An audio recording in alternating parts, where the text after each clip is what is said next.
ముందుగా hit TV ప్రేక్షకులందరికీ మరి విజయదశమి శుభాకాంక్షలు. మరి దసరా పండగ 2025వ సంవత్సరంలో రానే వచ్చింది. దసరా పండగ అనగానే కూడా 9 రోజులు నవరాత్రులు, అమ్మవారి నవరాత్రులు అంగరంగ వైభవంగా ఎంతో సంతోషంగా కన్నుల పండగగా కూడా మరి జరిపిస్తూ ఉంటారు.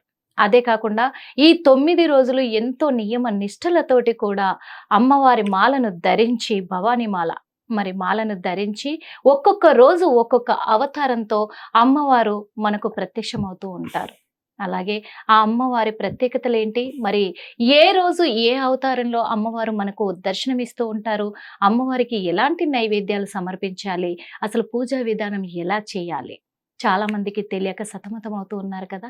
మరి హిట్ టీవీ ప్రేక్షకుల కొరకు ఇవన్నీ కూడా వివరించడానికి ఈరోజు మన హిట్ టీవీ స్టూడియోలో ఉన్నారు ఐకాన్ ఆస్ట్రాలజర్ గట్టుపల్లి సురేష్ బాబు గారు. అడిగి తెలుసుకుందామా? నమస్తే గురువు గారు. జై శ్రీమన్నారాయణ. ముందుగా మా హిట్ టీవీ తరపున, మా హిట్ టీవీ ప్రేక్షకుల తరపున మీకు విజయదశమి శుభాకాంక్షలు. తప్పకుండా అండి. మీకు, మీ ఫ్యామిలీ సభ్యులకి, అలానే మన ప్రేక్షకులందరికీ కూడా విజయదశమి శుభాకాంక్షలు అండి. Thank you so much sir. మరి 2025వ సంవత్సరంలో ఎన్నో విఘ్నాలు, ఎన్నో సమస్యలతోటి సతమతం అవుతా రాష్ట్రం అయితే వెళ్తా ఉంది, ముందుకు దూసుకెళ్తా ఉంది. కానీ విజయదశమి తోటి అన్ని ఆటంకాలు తొలగిపోతాయి అంటారు. మరి ఆ విజయదశమి 2025వ సంవత్సరంలో రానే వచ్చేసింది. హిట్ టీవీ ప్రేక్షకులు కూడా ఎదురు చూస్తున్నారు మీ సలహాల కోసం. ఎందుకంటే 9 రోజులు అమ్మవారు మరి మొదటి రోజు ఏ అవతారంతో మాకు దర్శనమిస్తారు, మరి అమ్మవారికి ఎలాంటి కలరు వస్త్రాలు ధరింపజేస్తారు, మరి పూజా విధానం ఎలా ఉంటుంది, ఏం నైవేద్యాలు సమర్పించాలి, మరి విశిష్టత ఏంటి, మొదటి రోజు అమ్మవారి విశిష్టత ఏంటి, ఇవన్నీ కూడా తెలుసుకోవాలనుకుంటున్నారు గురువుగారు. తప్పకుండా. అయితే మొట్టమొదటిగా మనకి ఇప్పుడు విజయదశమి ఏదైతే ఉందో, ఇది దీనికన్నా ముందుగా మనకి ఏమవుతుందంటే, ఒకటే మాసంలో 2 గ్రహణాలు ఏర్పడడం. 2 గ్రహణాలు ఏర్పడటం. ఈ 2025 సంవత్సరంలో అతిపెద్ద గ్రహాలైనటువంటి చంద్రగ్రహణం, సూర్యగ్రహణం ఏర్పడటంతో ఒక రోజు భిన్నంగా, అంటే 9 రోజులు 10 రోజులు చేసేటువంటి పండగని ఇంకొక రోజు పొడిగించేసి 11 రోజులు చేసేటువంటి విధానం అయితే ఉన్నది. అయితే దీనికి ఎలా అంటే కనుక సెప్టెంబర్ 7వ తారీఖు సంభవించినటువంటి చంద్రగ్రహణం, అలానే 21వ తారీఖు సెప్టెంబర్ మాసంలో సూర్యగ్రహణం అనేది మనకి ఆసనమవుతుంది.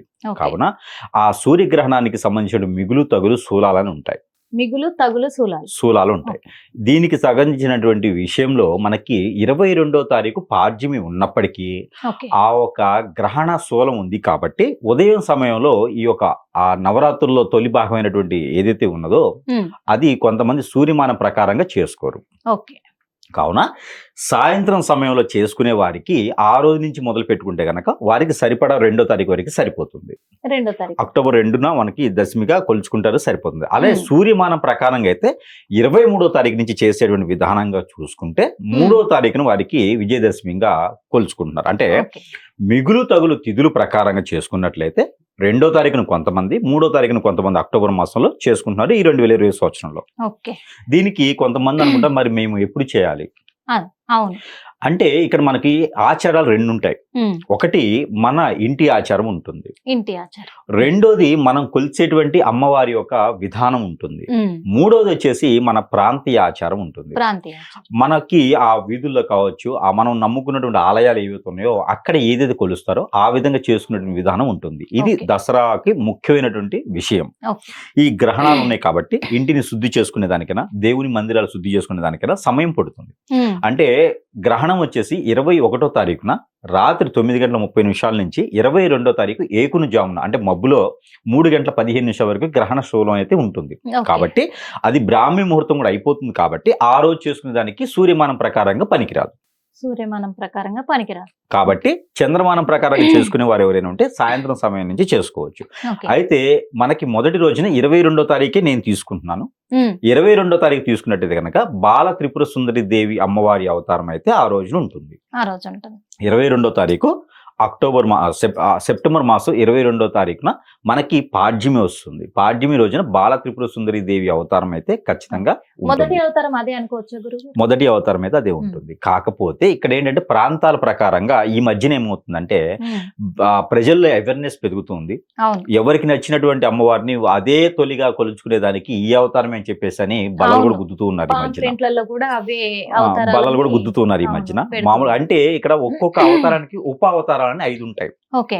ఈ ఉప అవతారాల్లో 5 అవతారాలు ప్రాంతీయ ఆచార ప్రకారంగా అక్కడ ఉన్నటువంటి అమ్మవారి రూపం ప్రకారంగా కూడా వేసేటువంటి విధానం ఉంటుంది. కానీ ఎవరు ఎలాంటి అవతారం వేసుకున్నా ఇంట్లో పూజించుకునే విధానం అయితే ఒకటేలా చేసుకోవచ్చు.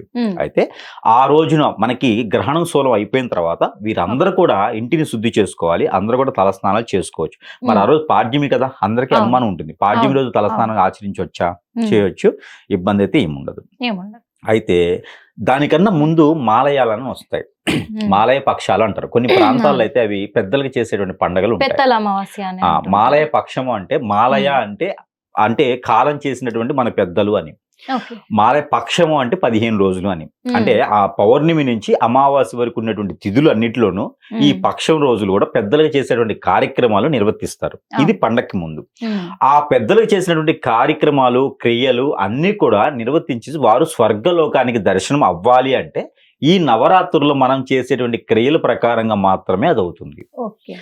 అందరూ అనుకుంటారు ఆ కార్యక్రమం చేశాం కదా, మనకి ఇంకేం సమస్య లేదు, ఏం ఉండదు, ఇక మనం పోయేసి అన్ని రకాలుగా భుజించేయచ్చు, చేపలు దొరికితే చేపలు, ఫిష్ దొరికితే మనకి రొయ్యలు దొరికితే రొయ్యలు అన్ని భుజించేయచ్చు అనుకుంటే మనం పెద్దలకు సమర్పించింది ఏదైతే ఉందో ఈ 9 రోజులు కూడా మనము అది తినకుండా ఉంటే మంచిది. మరొకటి, ఈ 9 రోజులు నవరాత్రులు అయిన తర్వాత ఈ 10 రోజు 11 రోజు చేసుకునేటువంటి పండగ ఏదైతే ఉందో ఇది చాలా పవిత్రపూర్తంగా చేసుకోవాలి. దాంట్లో ముఖ్యంగా ఈ బాల త్రిపుర సుందరి దేవి అవతారం ఏదైతే ఉందో పెళ్లి అయ్యి పిల్లలు పుట్టినటువంటి వారికి, పిల్లలు పుట్టి అంగవైకలతో ఉన్న వారికి, మైండ్ కానీ మెదడు కానీ వారికి ఎక్కువగా వ్యత్యాసం ఉండేసి నలుగురితో పాటు కాకుండా బాలరిష్ట రోగాలతో ఉన్నటువంటి పిల్లలు ఎవరైతే ఉంటారో వారందరూ కూడా ఈ బాల త్రిపుర సుందరి దేవి అమ్మవారికి ఏదైతే ఉన్నదో ఈ అమ్మవారికి కొలవడం వలన, పూజించుకోవడం వలన మంచి జరుగుతుంది. ఏదైతే ఈ పండక్కి బొమ్మల కొలువు అని కొలుస్తారు. చెక్కల మనకి పంచదార చిలకలని కొన్ని రకాల పదార్థాలు తీసుకొని పుట్నాల పప్పు, శనగలు ఇవన్నీ పెట్టుకొని పంచదార చిలకలు ఇవన్నీ తెచ్చుకొని తర్వాత బొమ్మలు కొన్ని ఉంటాయి. ఈ కోయి బొమ్మలని కొన్ని ఉంటాయి, చెక్కతో చేసినట్టు బొమ్మలు.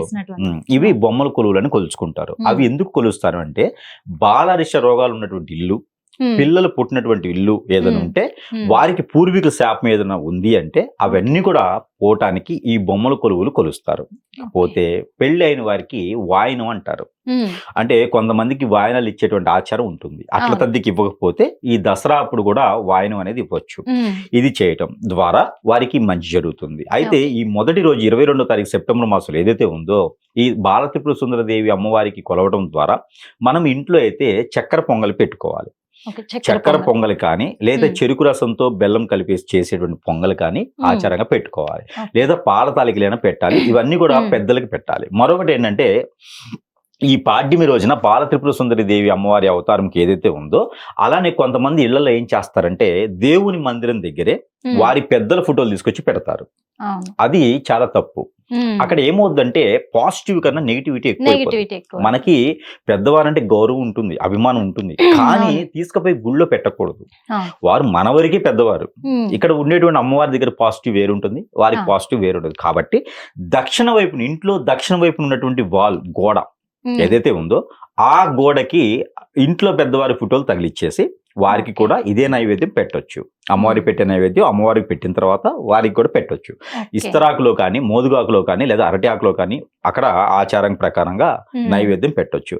అదే విధంగా ఈ 15 రోజులు మాలయాలు ఏవైతే ఉన్నాయో ఈ మాలయాలు చేసేటువంటి ప్రతి ఒక్కరు కూడా ఈ పాడ్యమి రోజున బాల త్రిపుర సుందరి దేవిని కొలవడం ద్వారా వారిలో ఉన్నటువంటి ఏదైతే ఈ మాలయాలు చేసినటువంటి విధానం ఉందో ఆ విధానం ఈ అమ్మవారు అక్కడ స్వర్గలోకానికి లాక్స్ ఓపెన్ చేస్తుంది.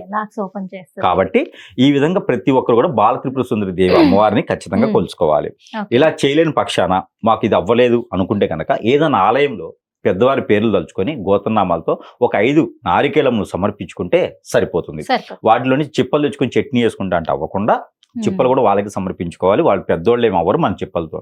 కాబట్టి ఆలయంలో సమర్పించుకోవాలి. ఇక మన ఇంట్లో నైవేద్యం అయితే కనుక చక్కెర పొంగల్తో నైవేద్యం ఈ మొదటి రోజున పెట్టుకుంటే మంచి కలిసి వస్తుంది. ఆ పెద్దవాళ్ళకి యాక్సెస్ దొరుకుతుంది స్వర్గలోకానికి. మరి మొదటి రోజు అమ్మవారికి అలంకరించే వస్త్రాధరణ ఏ రంగులో ఆ పసుపు కలర్ తో అమ్మవారికి వస్త్రాధరణ ఉంటుంది మొదటి రోజున. లేదు వాళ్ళ ప్రాంత ఆచార ప్రకారంగా అయితే గ్రీన్ కలర్ ఉంటుంది. గ్రీన్, పసుపు ఈ 2 కలర్స్ మాత్రమే అమ్మవారికి అలంకరణ చేస్తారు. ఒకవేళ మనం ఏదన్నా అమ్మవారికి శారీస్ కానీ ఇట్లా ఏదైనా పెట్టాలంటే కనుక మొదటి రోజు పెట్టేటువంటి వారు ఎవరైతే ఉన్నారో వారు అమ్మవారికి పసుపు కలర్ పెడితే కనుక పెళ్లి అయి ఉండి పిల్లలు పుట్టకపోతే ఖచ్చితంగా వారికి సానుకూలంగా పిల్లలు పుట్టేదానికి అవకాశాలు ఉంటాయి.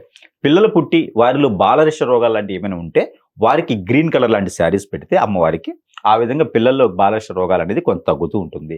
ఇక దిష్టి దోషాలు కానీ ఏమైనా ఉంటే కనుక ఇప్పుడు దొరికేటువంటి ఫ్రూట్స్ ఏవైతే ఉన్నాయో దాంట్లో చిన్న చిన్న ఫ్రూట్స్ తీసుకొచ్చుకొని పిల్లలకి దిష్టి తీసేసి పడేస్తే కూడా వారికి పిల్లలకి ఆ దిష్టి దోషాలు కూడా తగ్గిపోతాయి. అలానే పిల్లలు బాగా ఆహ్లాదకరంగా ఆడుకోవడానికి బొమ్మల కొలువులు కూడా తెలుసుకుంటే చాలా బాగుంటుంది. చాలా బాగుంటుంది. థ్యాంక్ యూ సో మచ్ గురుగారు.